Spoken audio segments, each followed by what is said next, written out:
Here's some good news out of Chicago. Christina shares this, which I'll tell you what, Chicago's been doing pretty good lately. They've been doing some good things. So check this out. The city council in Chicago passes a work scheduling law. So what is this? This is the new Fair Workweek Ordinance. And what does it do? It mandates employers, gives workers early notice of their schedules, and they face penalties, financial penalties, the company does, if they change shifts unexpectedly. I love it. The Chicago City Council gave swift and enthusiastic approval to the Fair Workweek Ordinance, which mandates employers give workers early notice of their schedules and face financial penalties if they change shifts unexpectedly. Business groups, which were initially opposed to the mandates, dropped their opposition and stood side by side with labor and aldermen at a news conference after the city council meeting. Alderman Susan Sagloski Garza of the 10th, daughter of labor leader Eddie Oil Can. Okay, his nickname was Oil Can. I don't know why, I'm not familiar with him, but Eddie Oil Can Sadlowski oversaw negotiations as chair of the Workforce Committee. She wiped away tears as Mayor Lori Lightfoot celebrated the big lift of passing the ordinance that has been in the works for more than 2 years. It's not a perfect ordinance. We haven't made everybody happy, but I think we struck the right balance and really laid the foundation on which we can build going forward, Lightfoot said. Business groups, including the Illinois Hospital Association, the Chicagoland Chamber of Commerce, the Illinois Hotel Lot, they were at the table with the administration and stayed neutral on the final proposal, clearing the way for passage. Most said they would keep a close eye on the upcoming rulemaking package. We all communicated, all right? Business and labor communicated, and we got to the middle. This was a very pragmatic, progressive ordinance, and I look forward to working with Mayor Lightfoot and her team as we move forward. All right. So let's see what all's in here. Okay, so here's what happens. The Fair Workweek Ordinance takes effect on July 1st, 2020. Employers will have to give workers 10 days notice of their schedules. That notice will increase to 14 days in 2022. Safety net hospitals will have an additional 6 months to comply. Covered industries include building services, healthcare, hotels, manufacturing, retail, and warehouse services with more than 100 employees globally or 250 employees for nonprofits. Restaurants with 250 employees in 30 locations globally and franchises with 4 or more locations in the city are also included. The rules apply to employees making $26 an hour and salary employees making $50,000 or less. Employees can decline hours that weren't previously scheduled. Business groups lost a battle to create a voluntary standby list and must offer extra shifts to existing employees qualified to do the work before using temporary or seasonal workers. Businesses won't have to pay extra if employees agree to take extra shifts or if workers agree to shift trades. If businesses break the rules, they are subject to a $300 to $500 fine. So this looks like a pretty good thing. This looks like a pretty good thing as far as something in workers' rights, because it's just one of those things. I mean, making it kind of as big picture and simplifying it as much as possible. A lot of other countries around the world, their work culture is very different from ours, and it's different from ours in the sense that they don't live to work, they work to live. I know that's a cliche, but it's a cliche because it's accurate and because it's a good life lesson. And here in the United States, it's the other way. We live to work. We live to work for them. I mean, not everybody. I mean, some people are different. Some people are, they're working on a passion or something like that. Some people are, self-employed and they love what they do. Some people are, like I'm not, but the general work culture is what I'm talking about.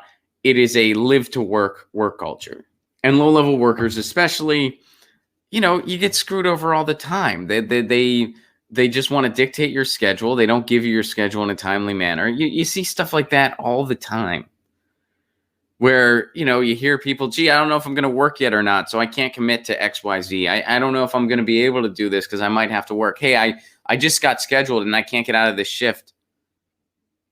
So I'm not going to be able to go to this funeral. I'm not going to be able to go to this wedding, whatever it may be.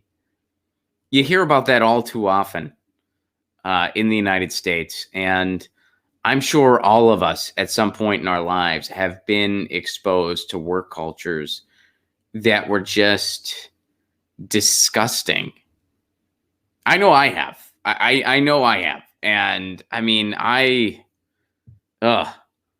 I remember, I think I've told this story before on the show, but I just remember like, I used to work in this office in Seattle, and it was just like the least, like I felt like I was living in 1984. Like it felt very much like 1984.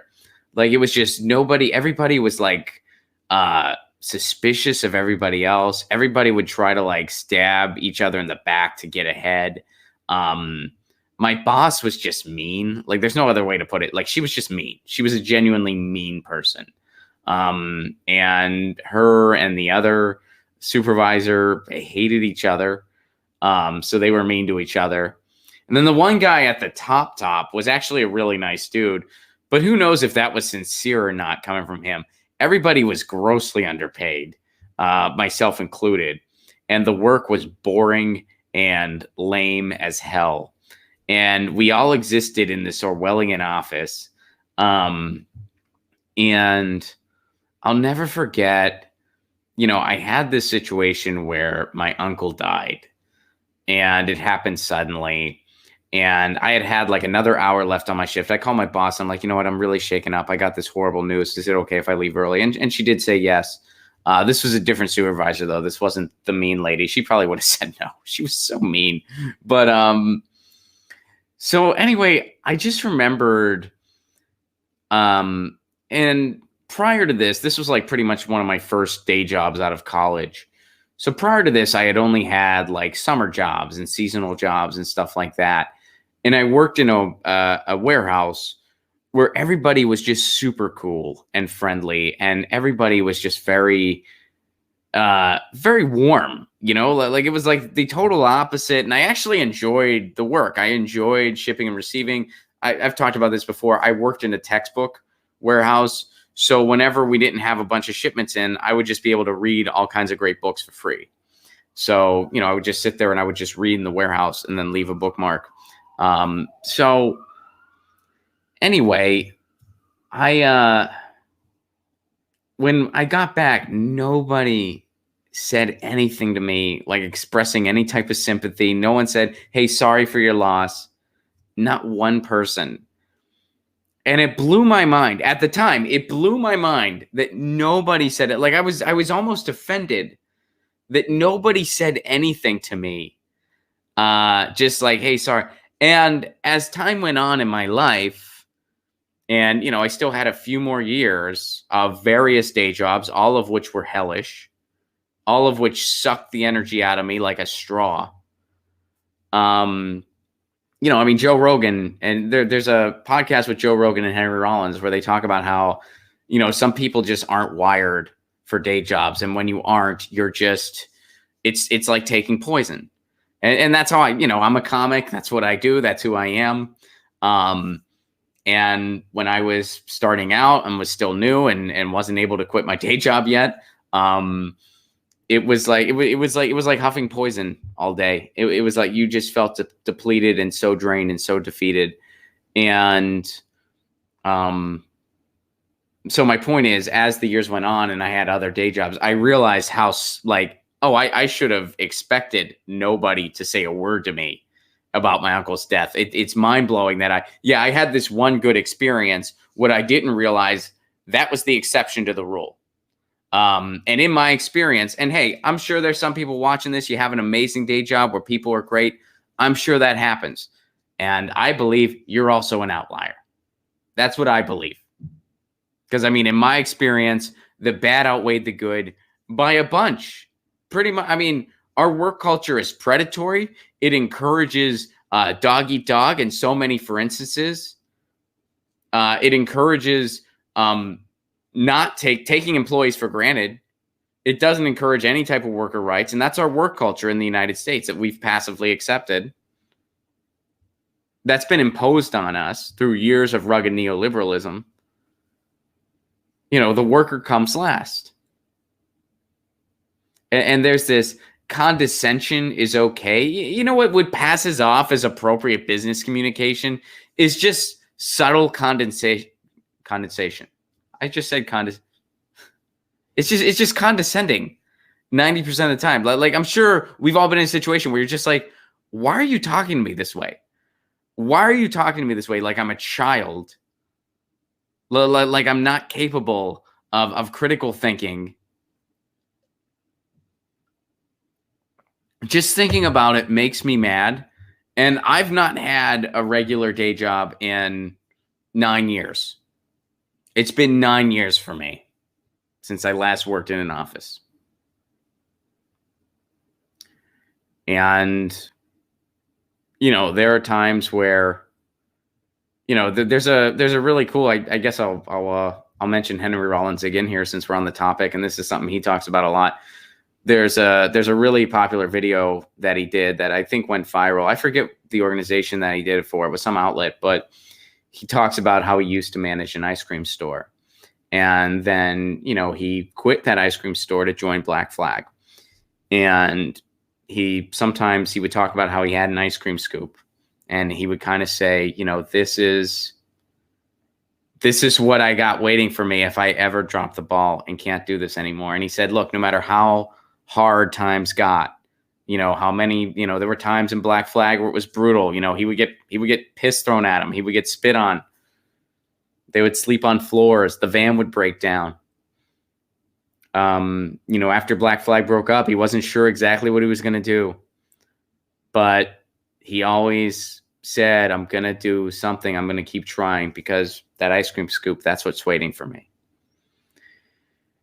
And, I have these memories from these awful day jobs, and I'm very thankful for these memories because there have certainly been times where I, am in some horrible, especially during my road years where I'd be at some horrible comedy club in the middle of nowhere where the set maybe didn't go as well as I would have liked. And I kind of thought, what am I doing? What am I gonna do with my life? This is not going great. I feel horrible. And then I reminded myself, the worst day of comedy is still better than the best day at any day job I've ever had. The worst day of what I'm doing now is still better. Still better. Now, you know what can happen now, though? Sometimes my voice goes hoarse. On the internet, and everyone can see it. But I'd rather have that than work in a shitty cubicle. Let me tell you something. I'd rather have that. That's kind of embarrassing. I just kind of, did you see that happen? I'm still going through puberty. Sometimes that can happen to me. That's something I have to deal with now. That's better. That's better than a shitty cubicle. I'll tell you. I'm wearing a Death t-shirt. You should check them out. They're a proto-punk band from Detroit. So anyway, it's pretty cool. Getting it back to this, it's pretty cool that there's legislation out there that forces employers to treat workers more like human beings. It's a shame that we need to have stuff like this. It's a shame that we have to have laws because most employers don't recognize the fact that their workers are human beings who have lives outside of this job. It's a shame we need to have policy like this, but unfortunately we do. So it's good that this policy's out there, and hopefully all the other cities in the country follow Chicago's lead. Get your news on with Ron. Don't you want to know what's going on? We're getting our news on today. Get your news on with Ron. Don't you want to know what's going on? We're getting our news on today. You can tweet me an article at Ron Placone. We'll go through it together